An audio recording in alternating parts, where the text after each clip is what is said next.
Mayong hapon, Negros. Ini ang Digicast Negros 10. Ang napulo ka mga nagapanguna nga balita sa isa sang Negros ang amon igadulong sa inyo. Update niyo kami via Facebook, YouTube, kag Kika Channel 11. Kag mabatian naman kami sa radio station nga FM Bacolod 91.1. Kag yari ng top 10 nga mga balita sa Negros subong adlaw. Final deadline sa traditional jeepney sa pag-consolidate kutob na lamang Abril 30. Diocese of Dumaguete, nagahinyo kay Presidente Marcos nga hindi pagpermahan ang Negros Island Region Bill. Minor de edad patay, 8 pilason sa matumba ang canter sa Kawayan. In nga nag-ooperate bisan wala sang permit, serbihan sa ikaduwa nga notice of violation. Kag sa good vibes, sini nga tuig, malabya na sa mga motorista ang dalan nga naga-connect sa Sumag pa Victorias. Initanan sa Digicast Negros 10. Sa number 10,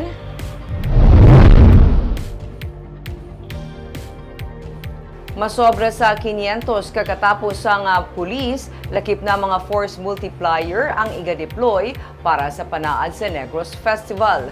Mayara man sang gun ban nga ipatuman sa bilog nga kahibatan. May final coordinating conference pa nga ipatuman ng pulis bahin sa seguridad kasubong man sa dalagan sa trapiko para sa panaad sa Negros Festival. Pero ginsiling ni Provincial Director Colonel Reynerio de Chavez gikan sa Bacolod PNP kag Negros Occidental PNP ang iga-deploy sa lugar. Magapagwa pa ang PNP sang advisory bahin sa do's and don'ts angot sa selebrasyon. Nalakip na diri ang hindi pagtugot sa paggamit sa backpacks sa mga magatambong. Angot man sa selebrasyon, ipatuman ang gun ban. Suno kay De Chavez, may suspension sang permit to transport and carry firearms outside residence sumugod Abril 15 tubtub 21 sa probinsya sang Negros Occidental. Bahin naman sa dalagan sang trapiko sumugod launa sang hapon tubtub launa sang kaagahon mangin one way ang Doña Carmen Avenue o kunanggikan sa Banga Lopez pasulod sa panaad para sa panaad sa Negros Festival. Magabalik ang two-way launa naman sang kaagahon tubtub launa sang hapon sandig sa traffic guidelines. Every time na magkakaroon tayo ng security coverage is yan po, in-implement natin yung mga do's and don'ts, especially doon sa bomb threats, also po yung mga ganon. And then siyempre, pinagpabawal na natin yung mga katulad ng mga backpack, lalo na sa mga maraming tao. And of course, yung lahat ng indicated po dun sa precaution natin para dun sa backpack. So avoid bringing backpacks. Avoid bringing backpacks. Yes ma'am, actually kasama po yun dun sa natin, sa ipapalabas natin ng mga document and then sa mga reminder sa mga tao na pupunta na iwasan na magdala ng backpack. Mga firearms, sir, may checkpoint. Actually ma'am, activated po yung natin, yung ilang tawag natin dito, suspension ng PTC.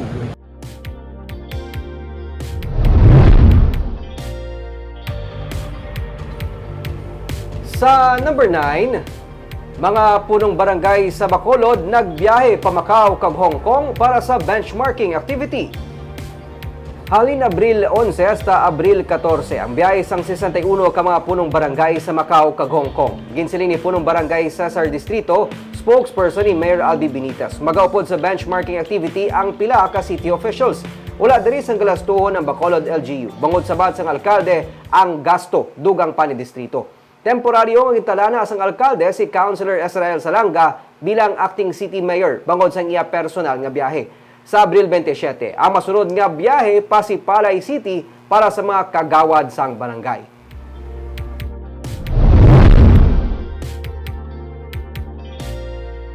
Sa number 8, pag-transfer sa mga opisina gikan sa daan nga City Hall, pagasuguran sa madason nga semana.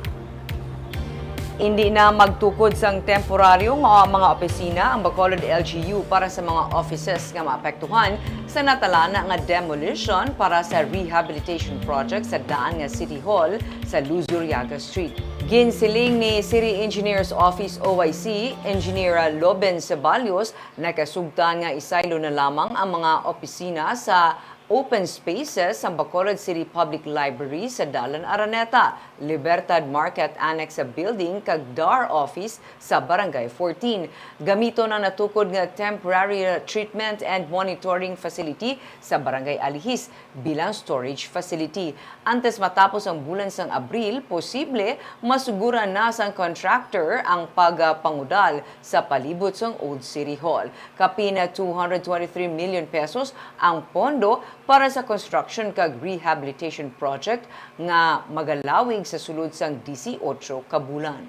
Kung may ara, magiguro officers nga kinanglan, amo na lang na, pero laban-laban, majority, guro mga 70% siguro, ma-transfer na lang siya sa other location. Wala niya sang rent pa. Wala. Wala. We will not take rent. Ang ano Tayo lang lang guro nga mga kayo-kayo sa mga building. Ang Siyempre, mga building. transfer na lang gali. Ang transfer, maka-assist kami sa pag-transfer nila. Sa number 7,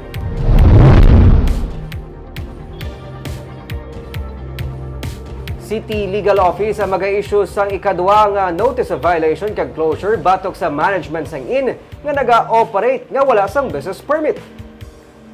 Na-issuean na sang notice of violation kag closure ang management sang Tamera Plaza Inn sa Dalan Lacson sa nagligad nga semana sang may baluan nga naga-operate nga wala sang business permit. Ginsiling ni City Legal Officer Attorney Romeo Carlos Ting Jr. nga sang nagpatigayon sang mapping kag inspection ang katapos ang Integrated Task Force, nagpamalibad pa ang management nga wala sila nagabaton sang guest bangod sarado na ang inn. Pero kahapon, isa ka OFW pod sa iya pamilya ang dismayado sang nabiktima sang buka kotse sang ilagin park ang ginarentahan nga van sa tubang sang inn nga ilagin tiniran. Tungod sini ang City Legal Office Enforcement Team ang maga-issue sang ikaduwa nga notice of violation batok sa management sang inn. Kung hindi sila makasecure sang business permit, sa sulod sang 15 diyas pasirad na sang syudad ang commercial establishment.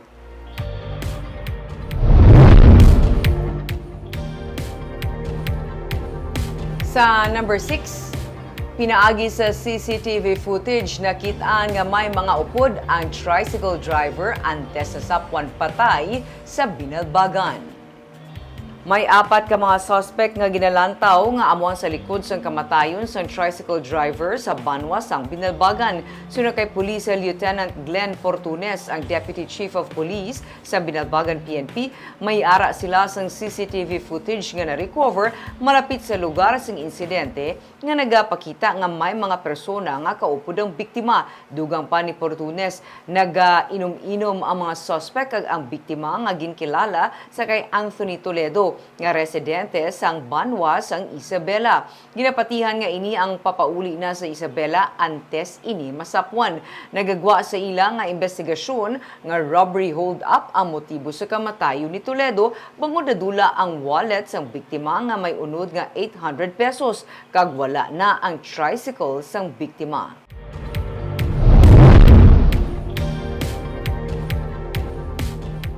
Sa number 5, nagakagnas nga bangkay sa isa ka lalaki na sapwan sa Bai City. Isa ka bangkay na sapwan nga yara na sa state of decomposition sa sitio Mabinlang, Barangay Panalaan, Bai City, Negros Oriental sang kahapon. Ang 94 anyos nga lalaki ang taga sitio Kansanag sa Muman nga barangay. Sunod sa Bai City PNP, ang biktima ang uli nga nakita sadtong Marso 26. Tigayon siya nga nakilala sa iya pamilya, pinaagi sa iya nga bayo. Nagabatsyag sang pagkadula sang memorya ang biktima. Sa investigasyon sang PNP, posible nga nahulog siya sa banglid. Ginausisa pa sang PNP kung may foul play.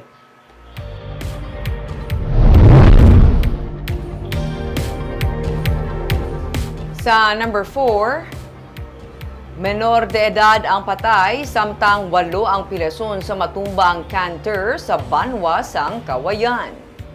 Isang patay kag 8 ang pilason matapos matumbang canter sa Barangay Isyo, Banwa sang Kawayan, Martes sang gabi. Sunod sa kay Police Lieutenant Colonel Gary Alan Resuma, ang Chief of Police ng Kawayan PNP, 9 ka mga persona sakay sa canter, kalakip ang driver. Dugang pa ni Resuma, maghimatang sakay sang salakyan nga lunsay mga residente sang Sipalay kag ini ang gikan sa Banwa sang Ilog matapos magtambong sa isa ka birthday party.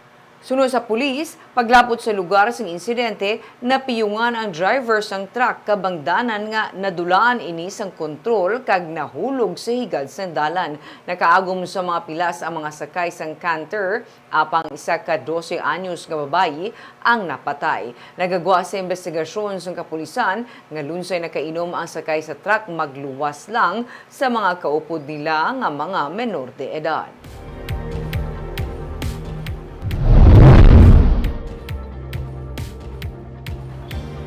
Sa number 3, katapos ang konseho sa siyudad sang Talisay na alarma sa kaso sang child abuse. Nagapanawagan siya sang mas mapaskog pa nga kampanya para mapangapinan ang mga kabataan. Yari ang report.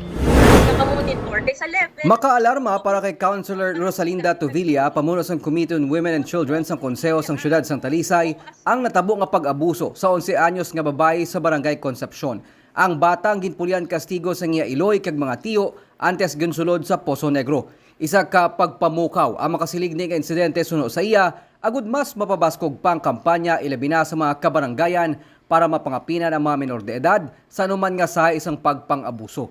Nagalaom siya nga malabot hasta sa mga kaumhan ng kampanya, ilabi na ang mga pamilya nga makabig pangayaw o kontemporaryo nga nagapuyo sa syudad. Knowing for a fact that Talisay City has been awarded multiple times as a child-friendly city. And it is alarming on my part na makapado bahin sila na nagaluntad is we will revisit ang functionality sang Barangay Council for the Protection of Children nga ginukod na sa 27 ka barangays para nga mapalapnag pagid especially sa aton nga mga sityo sa Talisay nga siguro may ara kakulangan sang access sa mga information nga dapat hatagan sang pagkilala or madalom nga recognition nga ginakilala naton ang pinamatarong sang mga kabataan nga Ginhaylo man sa konsehal ang katapos ang konseho nga mabuligan ang menor de edad matapos ining nakaluwas na sa katalagman kag karon nagapaidalom sa recovery. Ang City Social Welfare and Development Office bukas para magbaton sang bulig para sa bata. Ang menor de edad ang nagapaayo sang naagom nga black eye. Nagisi nga bibig tugas ang pagpangastigo kag nagapaidalom sa therapy bangod indi niya pa mahulag ang nawala nga kamot nga ginampusan sa martilyo sang isa sa iya mga tiyo. May mga kinagtansya sang ido sa mga tiil matapos ginsulod sang iya kaugalingon nga iloy sa cage siyang pitbull. sa na-encounter ko, this has been the worst form of abuse. And ang ini nga insidente, amo ini ang nagpukaw sa akon nga i-relay kag ihambalon gid kag ipalabot sa CSWDO nga kinahanglan gid pabakuron ang mga measures kag interventions labi na gid sa aton nga BCPC or sa Barangay Council for the Protection of Children kaupod man ang aton nga mga PAUC desks sa syudad sa Talisay. Napasakaan na sang kasong iya iloy kag duha ka mga tiyo kag babayi nga live-in partner sang isa sa iya mga tiyo. Nagapabilin sila sa detention cell sang Talisay City PNP. Nico Delfin para sa DGCast Negros.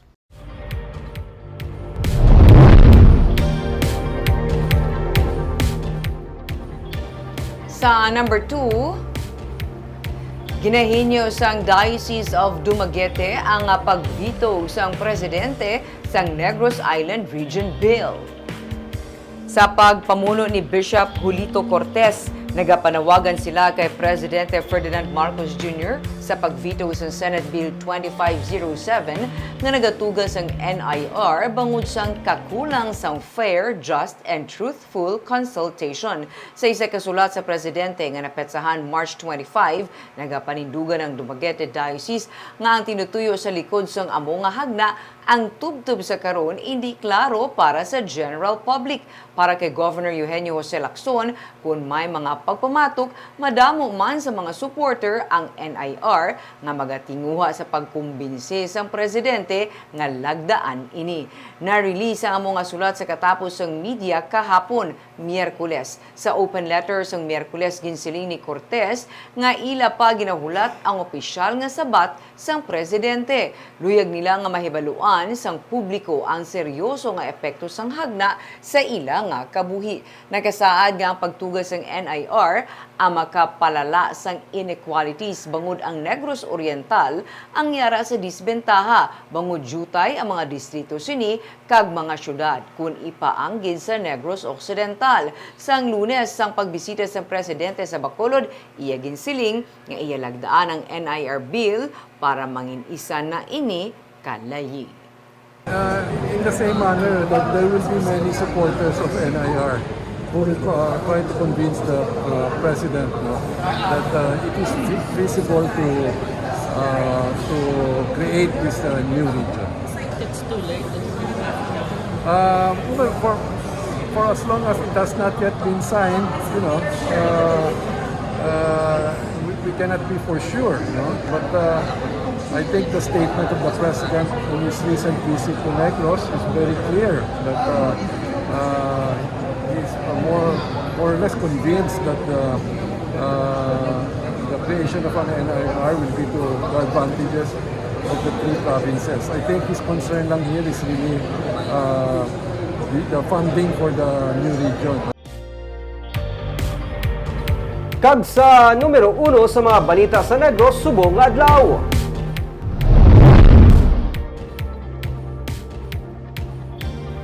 Magluwas na lamang kung may aras ang panibagong nga guidelines ang tanan nga mga traditional jeepney nga wala nakakonsolidate ang makabiyahe tubtob na lamang Abril 30. Patag sa pamuno sa LTFRB sa Western Visayas ang pag-consolidate kabahin sa mga requirements sa gudto nga makatigayon kuha sang franchise ang naggabiyahe nga salakyan kasubong man para sa renewal sang registration sini. Ang kaso sa Bacolod City, suno kay LTFRB OIC Attorney Salvador Altura, lain sa Negros Occidental, bangod ang Bacolod, nakapatuman na sa iya sini nga Local Public Transport Route Plan na nagakasayuran nga fully consolidated na ang tanan nga mga rota. Yara sa Provincial Capital kaina, sang aga si Altura sa paghatag sang briefing sa probinsya para sa compliance sini sa Local Public Transport Route Plan. Sa anom ka mga probinsya sa Western Visayas, ang Negros Occidental na lamang ang wala makasubmit. Bagay nga suno kay Governor Eugenio Lacson, ilang nga tinguhaan nga makakomply sa sulod sang 3 ka bulan. Gamay nga kung complication diri sa Negros Occidental is that while the province wala pa sing LTTRP, ang dinadiscuss diri la, wala pa sing local public transport route plan, butang balon, pwede pa-consolidate ang mga operators, individual operators. Why? Bangod kay wala pa na-award ang mga ruta kung kay sinong transport co-ops or corporations. Pero sa Bacolod City, na-implement na yung LPTRP. In other words, wala ka na sing entry point. No? So unless consolidation in Bacolod City is allowed specially by the board, wala naman si consolidation sa Bacolod City. So if ever I make a reminder to those nga wala pa sing ka-consolidate, that will most likely refer only to operators operating outside Bacolod City. That out of the 6 provinces, only Negros Occidental has not submitted. But on the other hand, the mistakes that were done by the other provinces who have submitted can be corrected. So we're still in a good position. Although I've asked our planning office to somehow medyo rush this, because there are many of the public utility vehicles that are, we can say, old already, that needs to be replaced. But they can only identify the type of vehicle that will ply our highways or roads here, only if we have this plan already.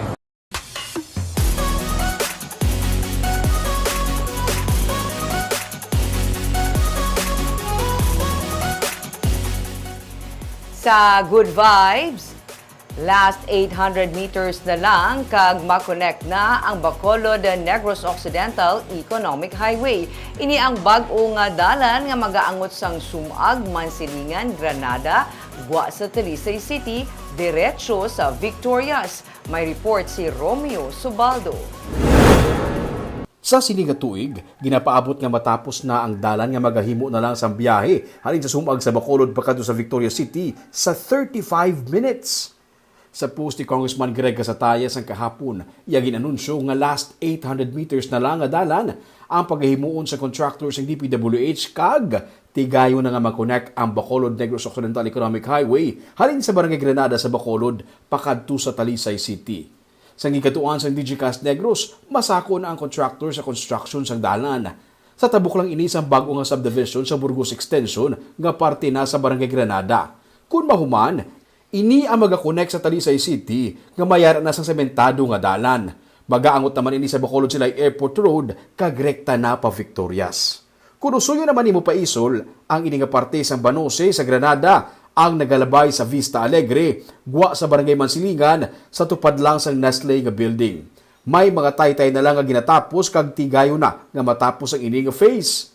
Kung diretsohon mo pagid, magalusot ang inigadalan sa bag-ong LTO office. Sa tuanay, hindi pa makalusot ang dalan kay may mga pamalay. Damlag pa, sa interview sa DGCAS Negros sa Regional Director sa DPWH Region 6 nga si Engineer Sunny Boy Oropel, iya na nga ginsiling nga ginasettle na ang problema sa right-of-way kag makalusot na ang dalan kag tigayon nga mahuman sini nga tuig.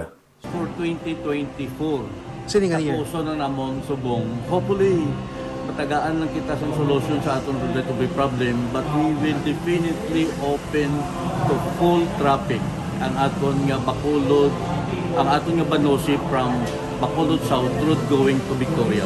Kag subong, ang dalan, tigayon na gidmaan nga nakalusot, nagapadayon man ang pagsemento diri. Ini naman ang rekta-rekta na nga nagalabay sa may porsyon sang Felisa, gwa na sa Barangay Sumag.